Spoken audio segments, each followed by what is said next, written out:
One afternoon in the summer of 2001, a man pulled up to a pump at a gas station and began fueling his car.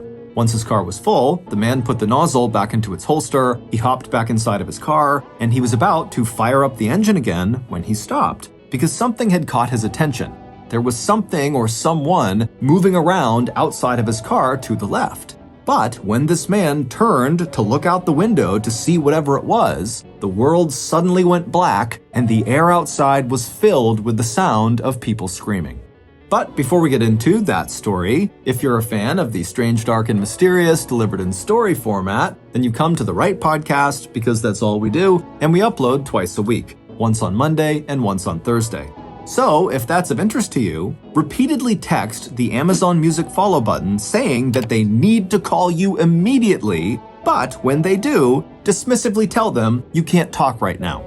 Okay, let's get into today's story.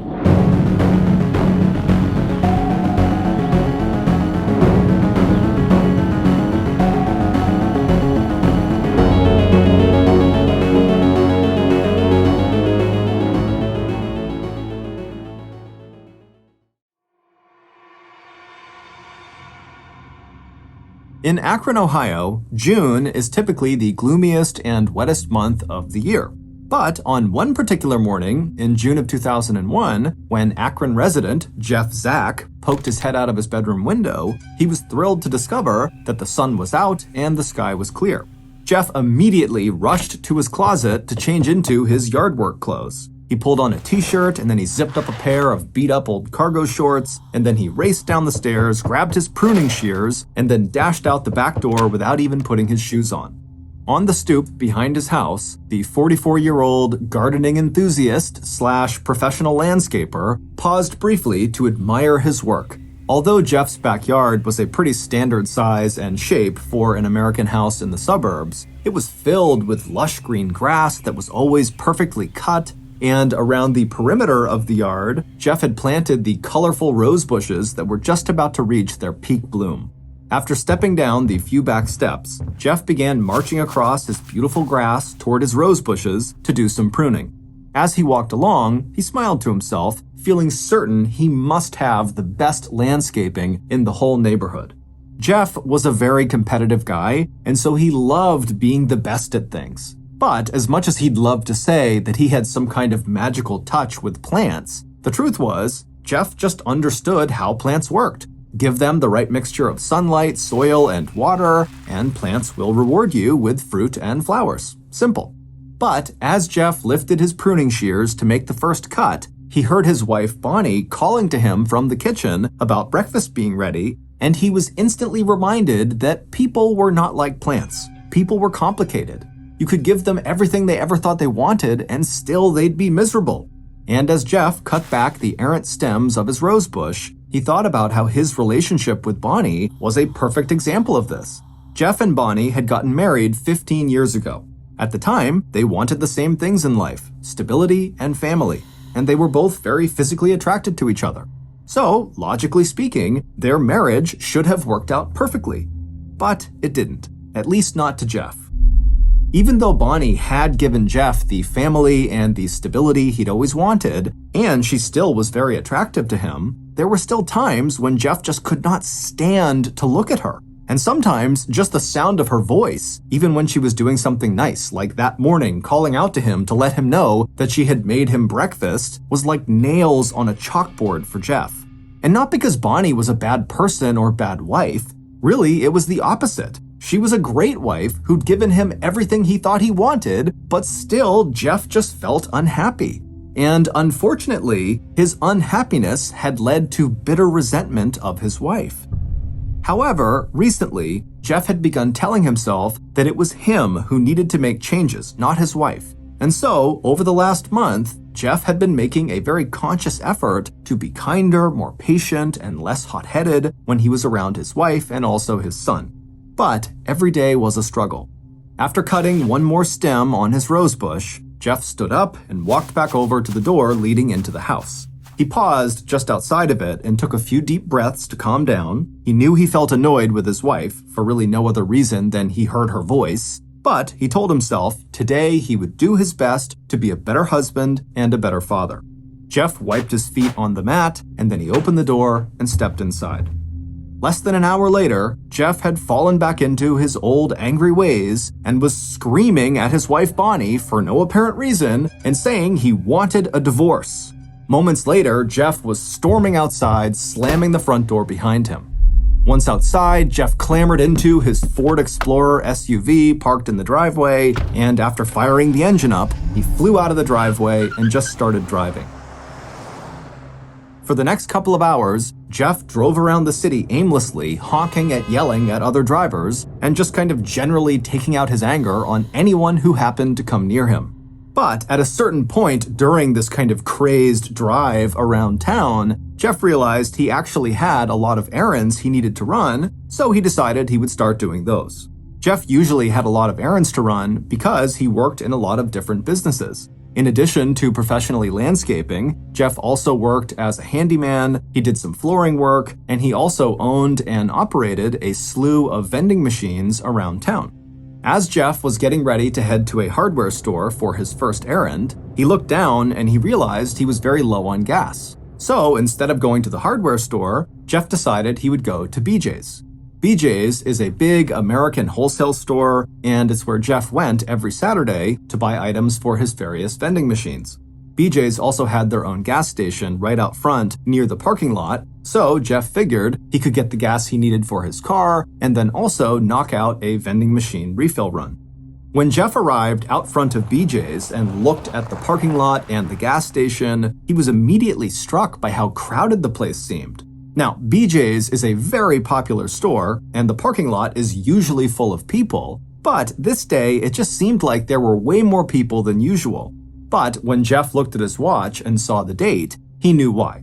It was Saturday, June 16th, the day before Father's Day, and so most likely, all these people were here getting all the things they would need for their celebration the next day. Things like hot dogs and hamburgers, chips, soda, lawn chairs, charcoal for grills. Father's Day is a big cookout day in the US.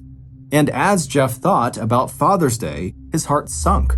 What a terrible father and husband he had been that morning, yelling at his wife and slamming the door on the way out. Suddenly, all Jeff wanted to do was rush home, say he was sorry, and give his wife and son a big hug.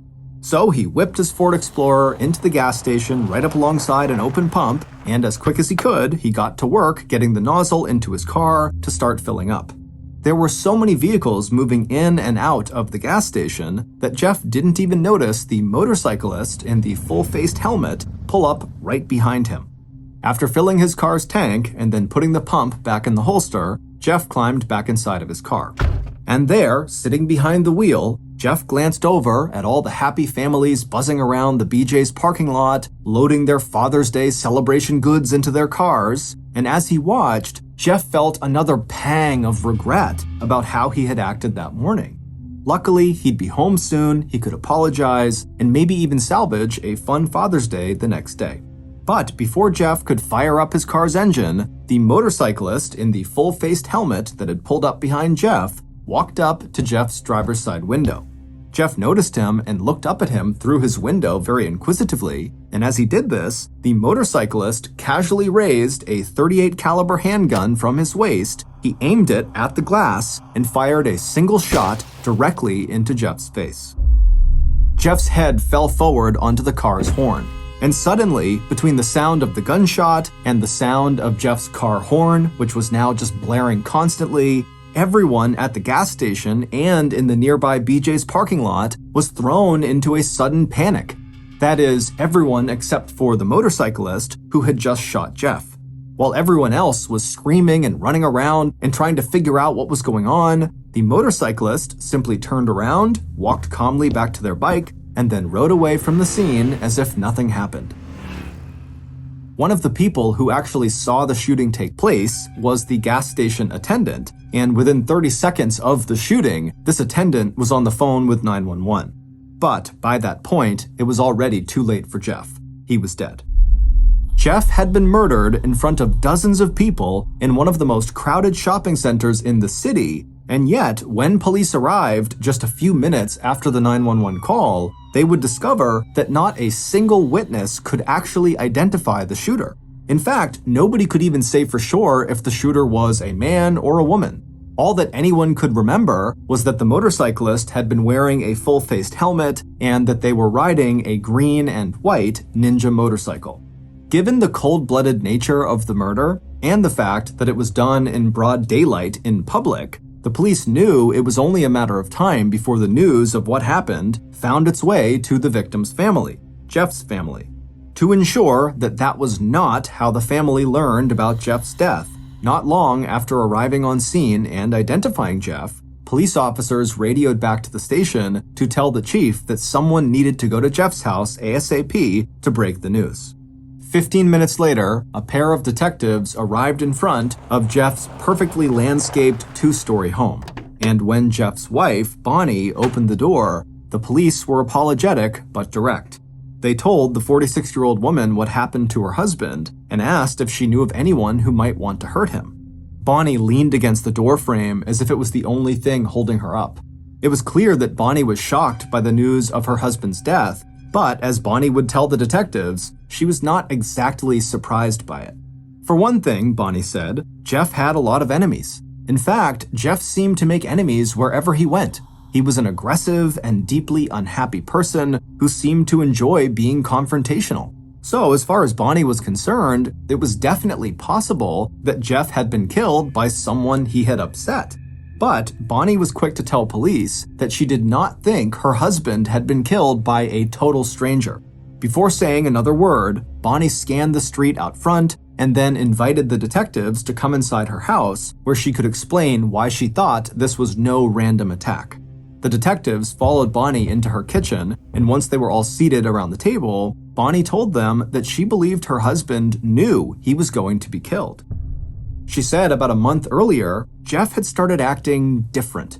Bonnie admitted that for years, Jeff had been emotionally and physically abusive with her. He also cheated on her constantly, and sometimes, as recently as that morning, he threatened to divorce her. But lately, Bonnie told them, he'd been generally kinder to her, all things considered, which was very noticeable, and he had also begun saying strange things to her that seemed to indicate that he thought he was going to die soon.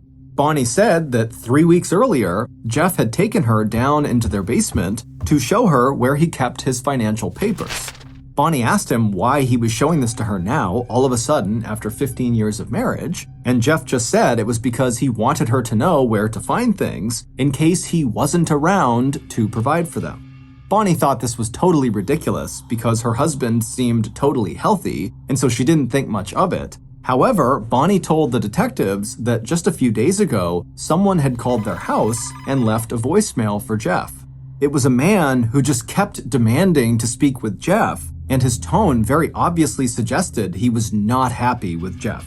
Bonnie had saved the voicemail and wound up playing it right there in the kitchen for the detectives, and after the short message was over, they agreed that whoever was calling sounded very threatening. Bonnie told detectives that when Jeff came home on the night that this voicemail came through, she immediately played it for Jeff and then asked him who was that. Bonnie would tell detectives that as Jeff listened to this recording, he looked visibly frightened by whoever was on the phone. But he would say to Bonnie that he didn't know who it was or what they wanted, and that Bonnie should just forget about it and move on. But Bonnie could tell her husband was lying. It seemed obvious to her that Jeff knew who this guy was, he knew what he wanted, and he just didn't want to tell her. This information was obviously very interesting to the detectives, but the most interesting thing they would hear while visiting Jeff's house was not this recording or anything Bonnie said. Instead, it was something Jeff and Bonnie's 12-year-old son said. While Bonnie and the detectives sat at the kitchen table talking, Bonnie and Jeff's son came into the house, and after he was told what happened to his father, he was absolutely devastated, but after composing himself, he told police that he might know who killed his father. He said just one night earlier, he had been watching TV with his dad when out of the blue, his dad, Jeff, turned to him and said, "If anything happens to me, Ed George did it." At the mention of this name, Ed George, the detectives' ears perked straight up because they knew who Ed George was.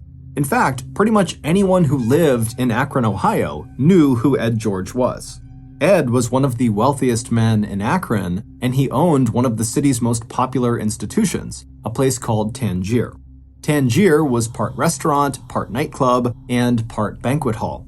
And over the years, it had played host to major celebrities and personalities, ranging from the Beach Boys to Tina Turner to President George H.W. Bush, and years later, his son, President George W. Bush. There had always been rumors that some of Ed's wealth might be tied to organized crime, but those rumors had never been substantiated. And as far as anyone could tell, Ed was an upstanding citizen. He was an active member of the Catholic Church and a devoted father of 7 kids. So why had Jeff told his son that Ed might hurt him someday? After talking for a while with the son and with Bonnie, the detectives left for the night. The next morning, when the detectives went into the station, they told their colleagues about what Jeff had told his son about Ed George. And in that moment, one of the detectives, a guy named Paul Callahan, suddenly remembered a strange interaction he'd had with Ed about 6 months back. Paul had known Ed for years. Paul was in an Irish folk band that used to play at Ed's restaurant, Tangier, every St. Patrick's Day, so it wasn't weird for Paul to get a social call from Ed every once in a while. But 6 months ago, when Ed called Paul on his office line at the police station, it was not for a social call. On this call, Ed told Paul that some guy had been harassing his wife, Cindy. Paul asked Ed if he knew who this guy was, and Ed said yes. Paul said, "Okay, who is it?" But Ed said he didn't want to tell Paul. He also said he didn't want to file a police report. At first, Paul was confused by this, but he sensed that maybe Ed was just looking for some advice on how to handle the situation on his own. So Paul told Ed to just go confront the guy and tell him to leave Cindy alone.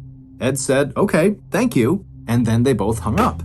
Now, normally, Paul might have just forgotten about a call like this, except this was not the only time Ed called Paul about this guy who was harassing his wife.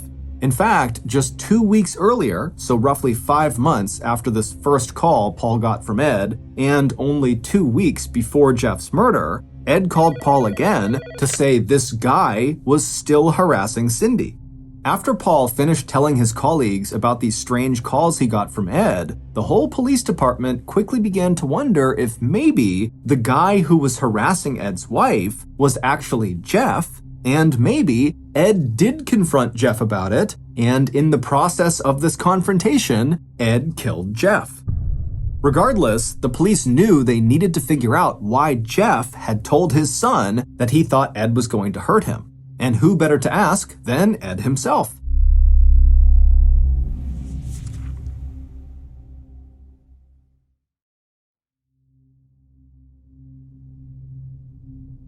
So the next day, a team of 4 detectives drove out to Ed George's house, located 20 miles outside of Akron. The house was actually more like a compound. It sat on 18 acres of land and was made up of 2 big buildings. There was the main house, which was a whopping 8,000 square feet, and then there was the second house, which was a separate 4-bedroom home just for Ed and Cindy's servants. The detectives had all heard about how big Ed's property was, but when they turned off the main road and began driving up Ed's long driveway, they were all stunned by the sheer size of everything. The detectives reached the end of the driveway and parked right near the front steps of the main house. Then they climbed out of their vehicle and walked up to the front door and they knocked. A moment later, they heard shuffling feet coming from inside the house. Then the door slowly opened and the detectives were met with one of the George family's nannies. After the nanny said a quick hello, she asked the detectives what they were doing there. And when they explained the situation, the nanny said that Ed was actually not home at the moment. He was out golfing and wouldn't be back for a while. But she said Ed's wife, Cindy, was home if they wanted to talk to her. The detectives tried to act casual. They said, "Okay, yeah, sure, we'll talk to Cindy." But secretly, the detectives were actually thrilled about the prospect of talking to Ed's wife without Ed around to supervise. The detectives knew Cindy from Tangier. She often acted as the hostess. She was warm and charismatic, and she was also extremely beautiful. In fact, just 1 year earlier, Cindy had placed third in the Mrs. Ohio America pageant. But when 47-year-old Cindy emerged from her wing of the house, she looked extremely frail and broken down. The mother of 7 smiled a weak smile and then invited the detectives to join her in one of the family's large sitting rooms. Once they were all settled in, detectives explained that they were there to ask some questions about the death of Jeff Zach. Cindy was nervous, but she told them she would do her best to answer all of their questions. When asked what her husband, Ed, had been doing on the morning that Jeff was murdered, she said he had spent the entire morning at Tangier dealing with a drainage issue. As for her own whereabouts that morning, Cindy said that she was at home with her 7 kids getting everybody ready to go to a friend's wedding that was being held later that afternoon. When the detectives eventually shifted the conversation and asked Cindy directly if Jeff had been the person who was harassing her, Cindy seemed taken aback that they knew about that, but after taking a breath, she looked down and said, yes, he was. Cindy said that Jeff had actually been a friend of the family for many years, but at some point earlier that year, he just started calling the house incessantly, asking to talk to Cindy. When asked, Cindy said she did not know why Jeff was calling so much or what he wanted to talk to her about, but she didn't say it confidently, and as she said this, she looked kind of troubled. To the detectives, it seemed like Cindy might be hiding something about Jeff, but she also seemed totally scared about it, so the detectives very gently followed up with another similar question to try to figure out what Cindy knew. They said, well, even if you don't know why he was calling you, could you maybe just take a guess as to what he wanted? Cindy looked down at her hands as if the answer to this question was written somewhere on them, and then, after a long pause, she looked back up at the detectives and shook her head before telling them again she just didn't know. The detectives felt confident that Cindy did know more about Jeff than she was letting on, but they got the feeling that she was not going to open up much more that day. So they very politely wrapped up the conversation, thanked Cindy for her time, and then they made their way back outside to their car and headed back to the station. The next morning, Paul called his old friend Ed and asked him if he wouldn't mind coming into the station so they could ask him some questions about Jeff Zach's murder. Ed responded by saying, of course, me and Cindy will be there soon. But neither Ed nor Cindy would come down to the police station that day.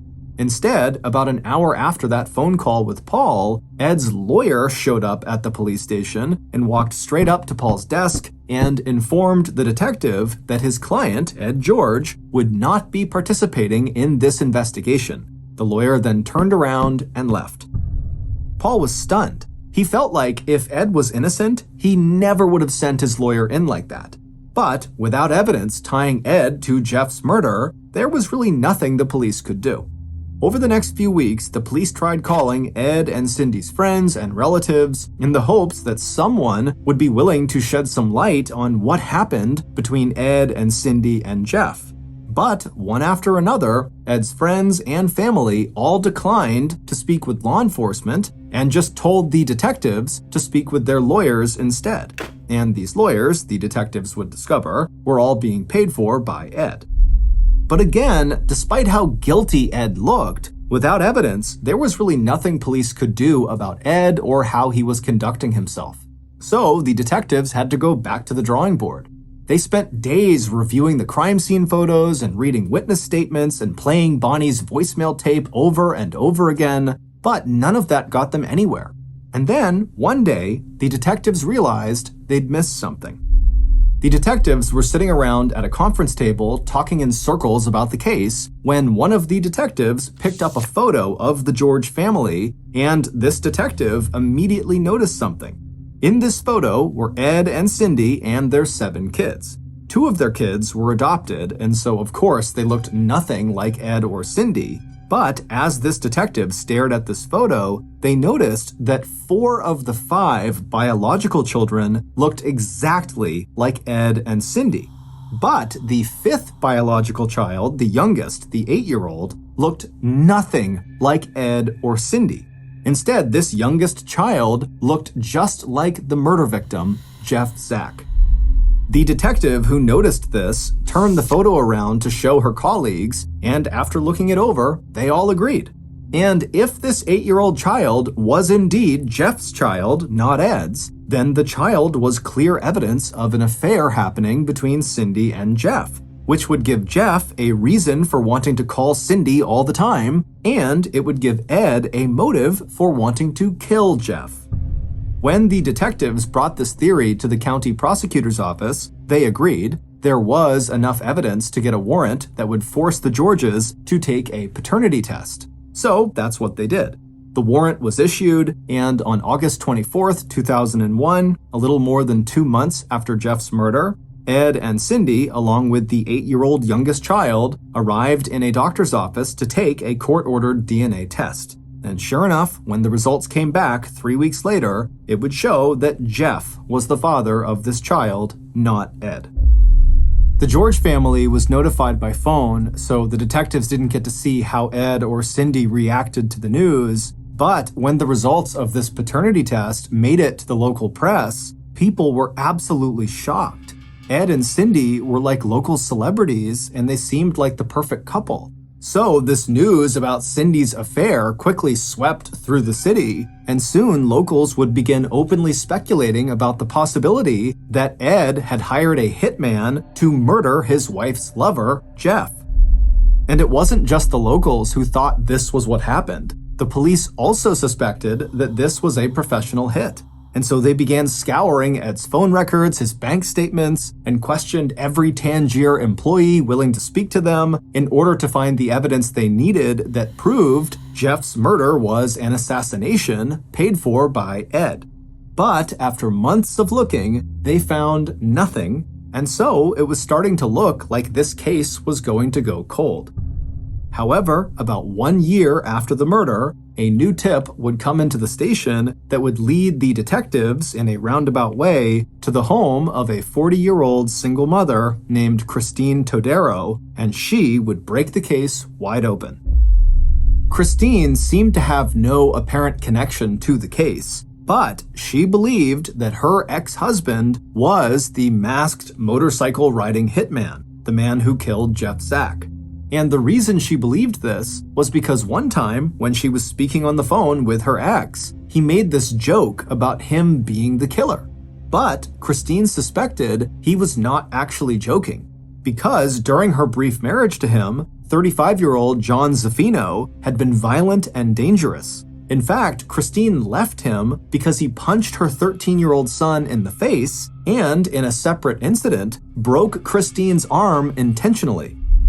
When Christine listened to the mysterious voicemail that Jeff's wife Bonnie had shown police, where some guy was demanding to speak to Jeff, Christine's eyes shot wide open and she said, "Yes, 100%, that is my ex-husband, John."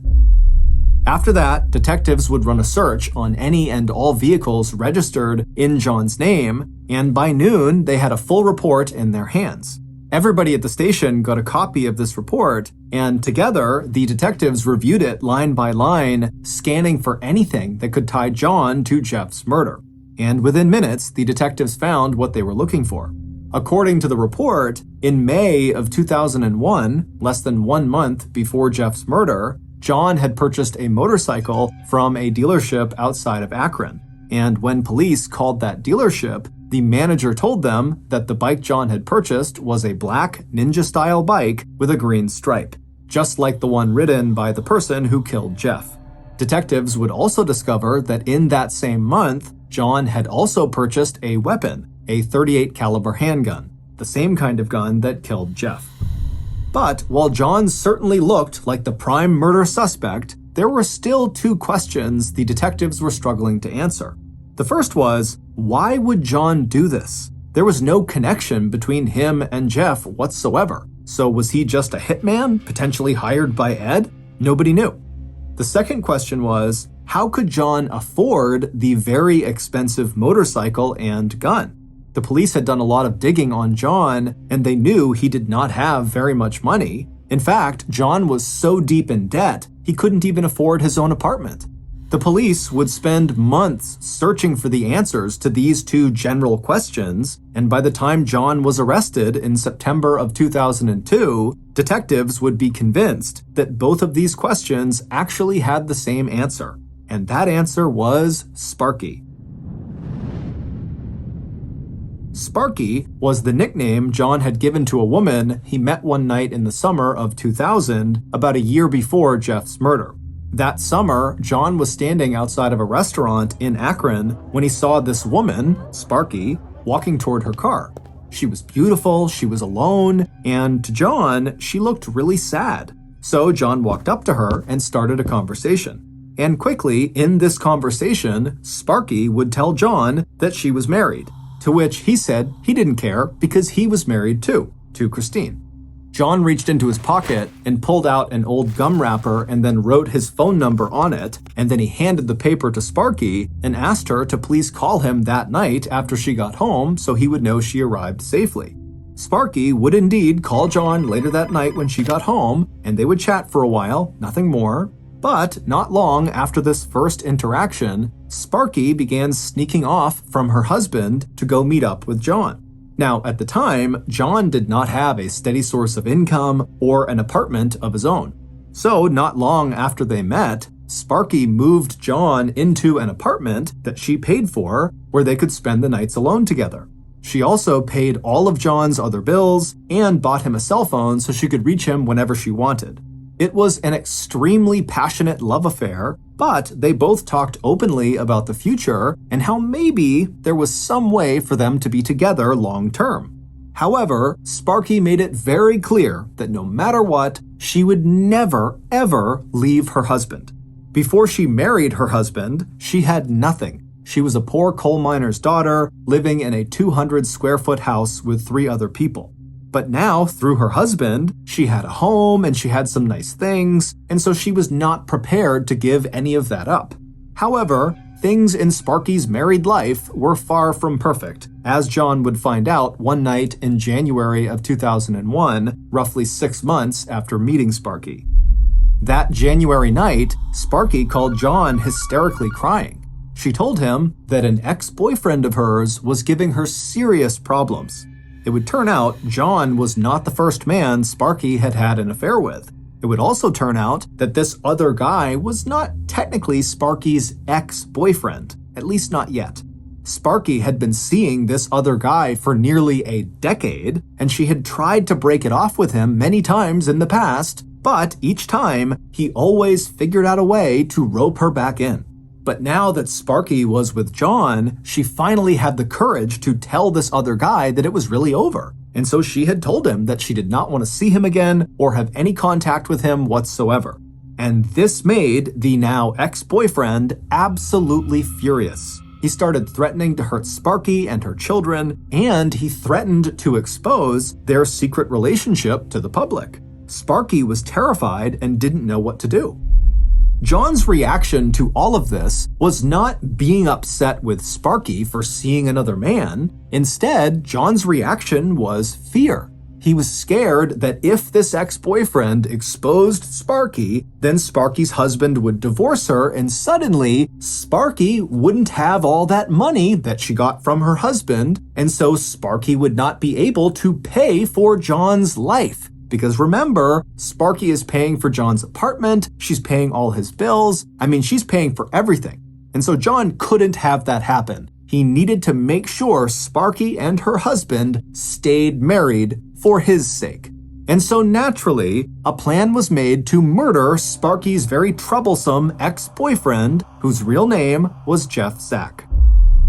No one knows for sure if Sparky or John initiated this murder plan, but what investigators do know is that in May of 2001, about 1 month before Jeff Zack was murdered, Sparky withdrew $5,300 from her bank account. And then 3 hours later, John used that same amount of money to buy the black Ninja-style bike with the green stripe. Also that same month, John purchased a handgun from one of his colleagues at the trucking company where he worked. A couple weeks after that, John quit his job at the trucking company because, as John told one of his colleagues, his girlfriend was going to be, quote, setting him up in business. 1 week later, on Saturday, June 17th, 2001, the day before Father's Day, John suited up in full-body leather and put on a full-faced motorcycle helmet over his head. Then he rode his brand-new motorcycle to BJ's Wholesale to wait for Jeff. John knew that Jeff would most likely swing by BJ's at some point that day because usually on Saturdays, Jeff would go to BJ's to buy candy to restock his vending machines. And so, at 11:49 a.m., Sparky, aka Cindy George, mother of 7, called her lover and hitman, John, on the cell phone she had bought for him. The pair talked on the phone while John rode in circles on his motorcycle around the BJ's parking lot, hoping, praying that Jeff would show up. That call would end at 11:56, just as John spotted Jeff pulling into the parking lot in his Ford Explorer. As Jeff pulled up to one of the gas pumps, John pulled up right behind him. Then, after Jeff had fueled his vehicle and gotten back inside, John got off his motorcycle, pulled the handgun out of his saddlebag, and then walked right up to Jeff's driver's side window, aimed his gun, and fired a single shot directly into Jeff's face. In the confusion that followed, John managed to hop back on his motorcycle and ride quickly away from the scene without being followed. About 20 minutes later, when he'd reached a safe distance from the crime scene, he called Cindy again.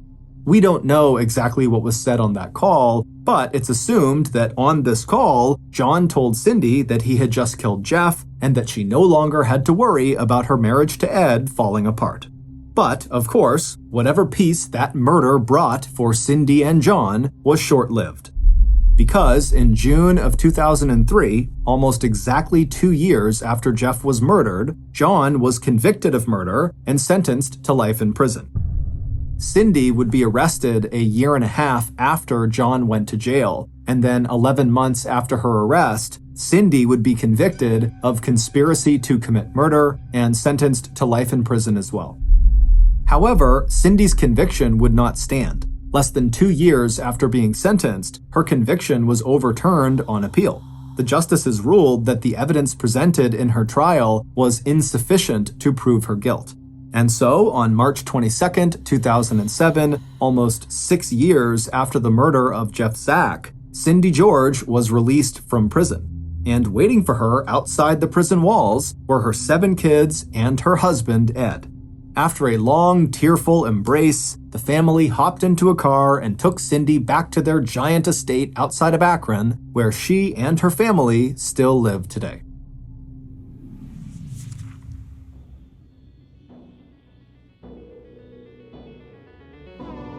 Thank you for listening to the Mr. Ballen Podcast. If you got something out of this episode and you haven't done this already, repeatedly text the Amazon Music follow button saying that they need to call you immediately, but when they do, dismissively tell them you can't talk right now. This podcast airs every Monday and Thursday morning, but in the meantime, you can always watch one of the hundreds of stories we have posted on our main YouTube channel, which is just called Mr. Ballen. Consider donating to our charity. It's called the Mr. Ballen Foundation, and it provides support to victims of violent crime as well as their families.